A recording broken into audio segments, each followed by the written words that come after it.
Hi boys and girls, welcome to Storytime with Fairy Tales and Pirate Tales. I'm Angel and today we're going to be reading The Lion King. The next day, Scar approached Simba. "Your father has a surprise for you," he said. Scar led the cub down the steep walls of a gorge. "Will I like this surprise, Uncle Scar?" "Simba, it's to die for. Now wait here and find out," Scar said, leaving Simba behind. Not far from where Simba waited, a herd of wildebeests grazed.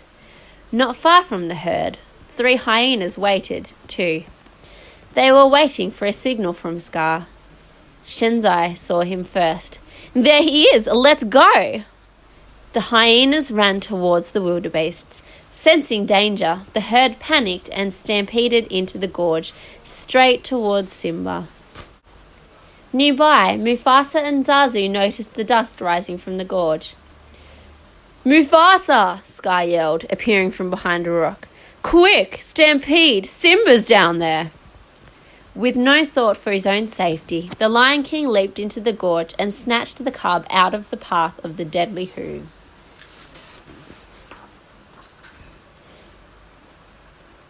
Mufasa jumped onto a rocky ledge and set Simba down. Suddenly, Mufasa felt the rocky wall crumble beneath his hind paws. He fell back into the herd. Badly hurt, he tried to climb another cliff. Looking up, he saw Scar. "Brother, help me," Mufasa pleaded. Scar leaned towards Mufasa and pulled him close. "Long live the king," he whispered, then let go. Mufasa lost his grip and disappeared between the mass of moving animals.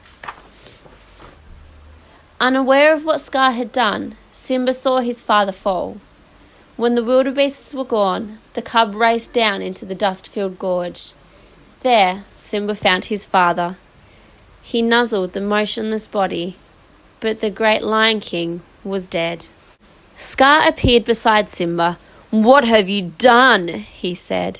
"He tried to save me," the cub answered. "If it weren't for you, your father would still be alive," Scar snarled. "Run away, Simba. Run away and never return." Confused and heartbroken, Simba began to run. He did not see the hyenas join Scar or hear his uncle give the order to kill him. At the edge of a cliff, the hyenas caught up with Simba. There was only one way for the lion cub to escape. He leaped off the cliff into a tangle of thorns.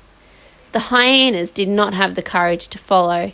They could only stand at the edge of the cliff, and laugh. "If you ever come back, we'll kill you," they shouted after him. Certain that Simba had been killed, Scar returned to Pride Rock with the news. "Mufasa died a hero," Scar solemnly announced.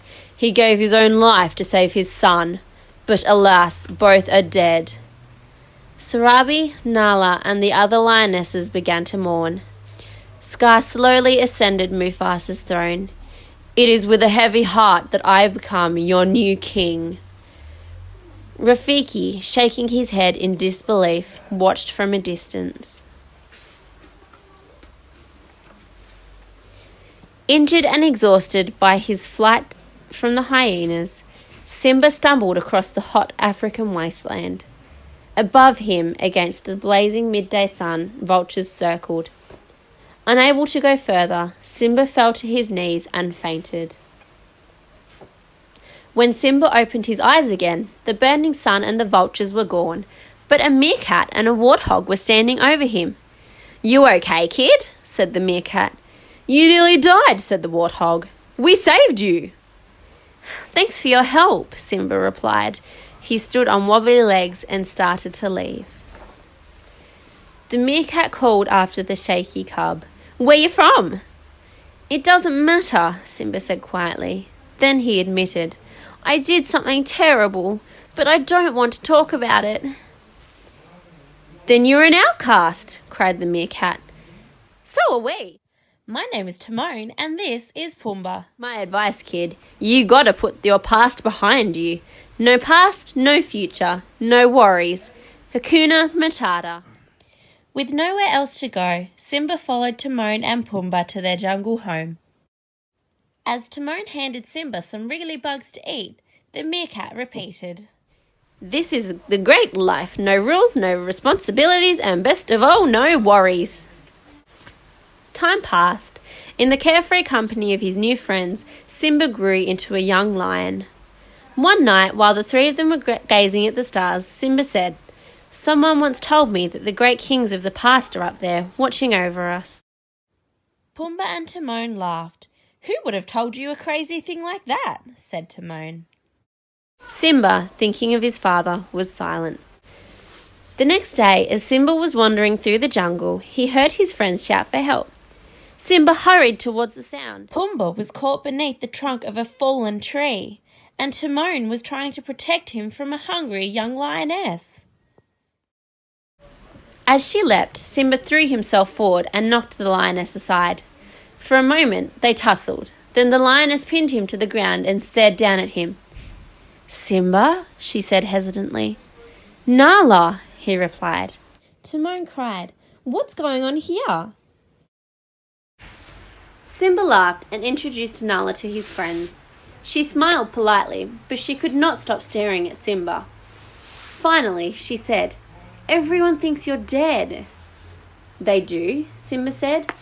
"Yes, Scar told us about the stampede." "What else did he tell you?" Simba asked cautiously. "What else matters?" Nala exclaimed. "You're alive, and that means you're the king." "King?" cried Timon and Pumbaa in surprise. Excusing themselves, Simba and Nala strolled into the jungle. "Scar let the hyenas take over the Pride Lands," Nala said. "Everything's destroyed. There's no food, no water. Simba, if you don't do something soon, everyone will starve." "I can't go back," he insisted. Nala did not understand why Simba refused to accept responsibility and help the Pride. "What's happened to you?" she asked. "You're not the Simba I remember." "You're right, I'm not," he said. "Now are you satisfied?" Before he turned to leave, Simba added angrily, "Listen, you think you can just show up and tell me how to live my life? You don't even know what I've been through." Nala called after him, but Simba ignored her. That night, while the others slept, Simba sat on a rock and gazed up at the twinkling sky. "I don't care what anybody says," he said aloud. "I won't go back. What would it prove anyway? It won't change anything. You can't change the past." Then Simba heard a strange sound. Somewhere in the jungle, someone was chanting in a singing voice. As if from nowhere, the bent figure of an old baboon appeared. "Who are you?" Simba asked, slightly annoyed. "The question is, who are you?" said the baboon. Simba thought for a moment, then sighed.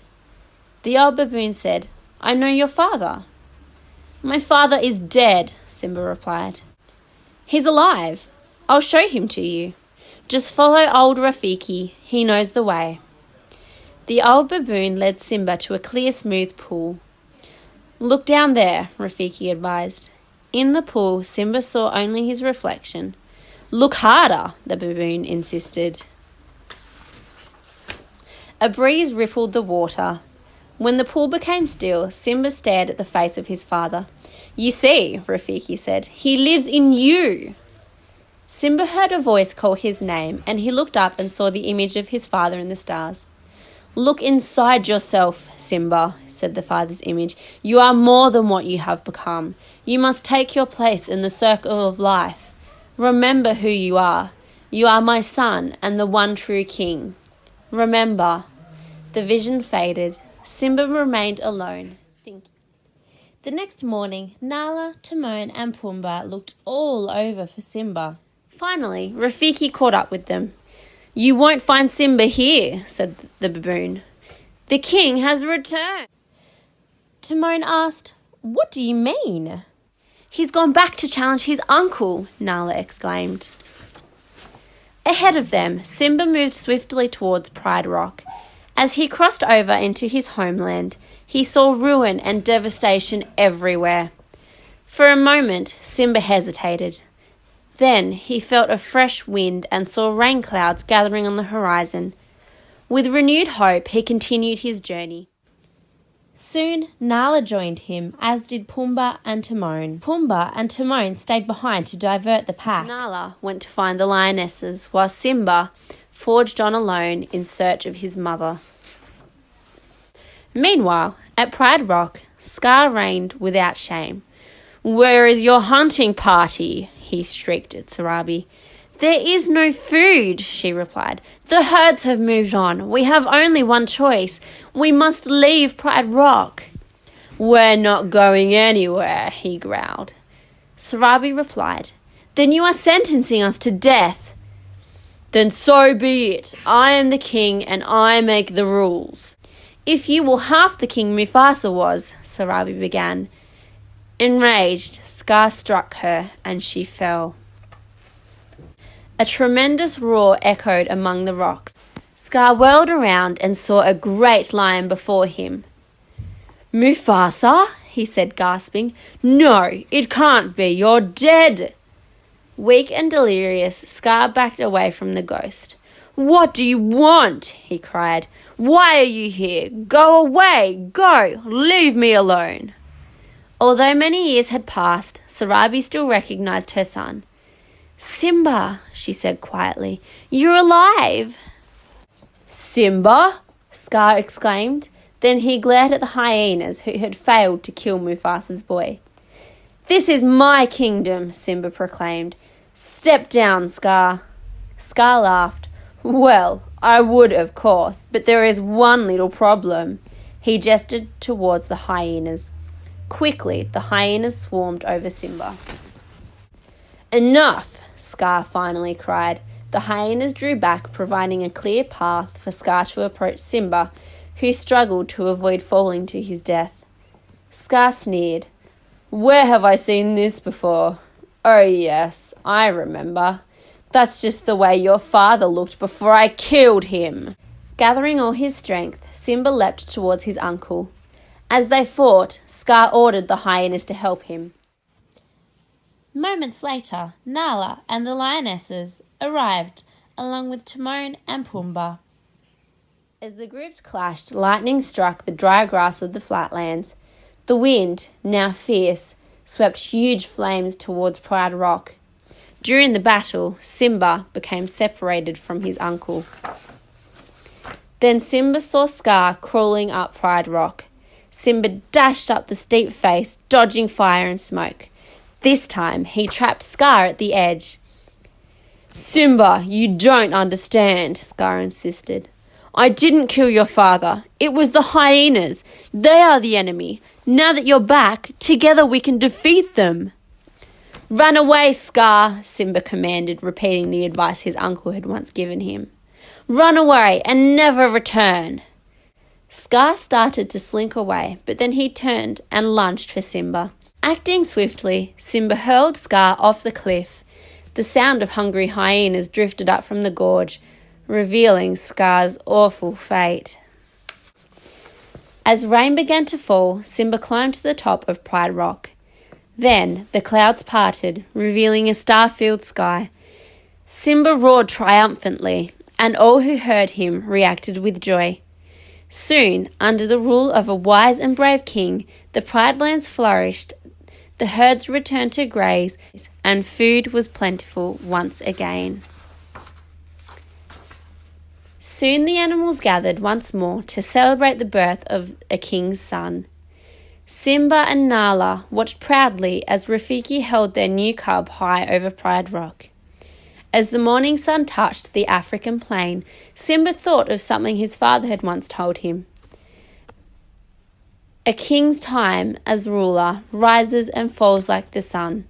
One day the sun will set on my time and rise with you as the new king.